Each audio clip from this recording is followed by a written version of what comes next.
राम मंदिर का निर्माण अभी तक भी पूरा नहीं हुआ है, तो क्या स्थिति है और राम मंदिर के निर्माण को लेकर और जो उसकी प्रतिष्ठा हो चुकी है उसको लेकर क्या कहेंगे? देखिए, राम मंदिर देश के बहुसंख्यक सनातन धर्मियों की, राम भक्तों की जनाकांक्षा है और भगवान की कृपा से, न्यायालय के निर्णय से वो पूरा हो रहा है। इस समय अयोध्या में निर्माण का कार्य चल रहा है, बहुत अच्छे से चल रहा है। भव्य मंदिर का निर्माण हो रहा है और जैसा कि हम लोगों ने पूछा और जाना है, लगभग 3 वर्ष, 2.5 वर्ष, 3 वर्ष अभी और लगेंगे, तब मंदिर पूरी तरह से निर्मित हो जाएगा।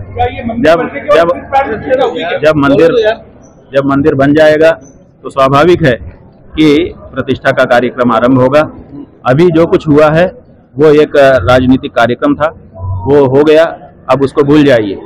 राम जी का मंदिर बन रहा है, भव्य बन रहा है और जब वो निर्मित हो जाएगा तो स्वाभाविक रूप से आप बताइए कि जब मंदिर का शिखर बन जाएगा तो उस पर कलश चढ़ेगा कि नहीं चढ़ेगा? जब मंदिर का निर्माण हो जाएगा तो उसके ध्वजा चढ़ाई जाएगी कि नहीं?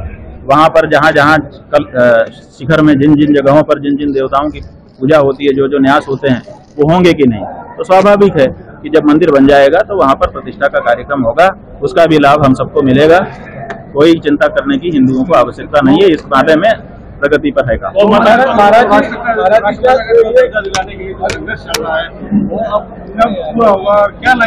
गौ माता जो है ये हिंदुओं के लिए पहला काम है। देखिए, हमारे घर में जब रोटी बनती है तो हम भगवान को बहुत मानते हैं, लेकिन भगवान को पहले थाली नहीं निकालते।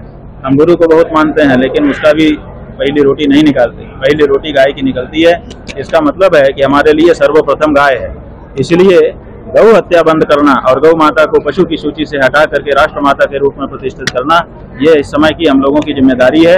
और हमको प्रसन्नता है कि देश के हिंदुओं ने इस बात को समझना शुरू कर दिया है और इसके लिए गौ मतदाता के रूप में प्रण लेना शुरू कर दिया है कि अब हम भविष्य में जो भी चुनाव होंगे, उन चुनावों में उसी पार्टी या प्रत्याशी को वोट करेंगे जो पार्टी या प्रत्याशी शपथ पूर्वक ये घोषणा कर चुका होगा कि अगर हम जीते तो पहला काम गौ माता का करेंगे।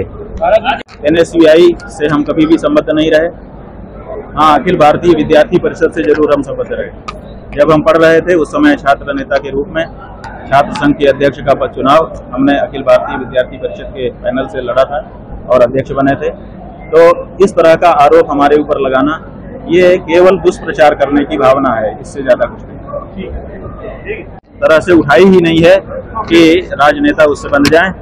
अब पहली बार देश के बहुसंख्यक हिंदुओं ने मतदान से गौ माता के मुद्दे को जोड़ दिया है और किसी भी राष्ट्र पार्टी को मतदान तो चाहिए ही होता है। इसलिए अगर उनको मत चाहिए होगा तो वो गौ माता के बारे में अपनी प्रतिबद्धताएं सार्वजनिक करेंगे। महाराज जी, क्या कारण है कि इतने सारे लोग आए उसके अयोध्या में जो आयोजन हुआ, बड़े बड़े संत और सब लोग आए, केवल मात्र आपने जो है ये खुलकर कहा कि ये पूर्ण नहीं हुआ? बहुत से लोगों ने उसे एक्सेप्ट किया और मंदिर के अंदर भी गए। देखिए, सबकी अपनी अपनी व्यवस्थाएं होती हैं, सबके अपने अपने व्यवहार होते हैं, सबका अपना अपना। ये व्यक्ति बहुत गलत है, ये बीच में बोलने लगता है।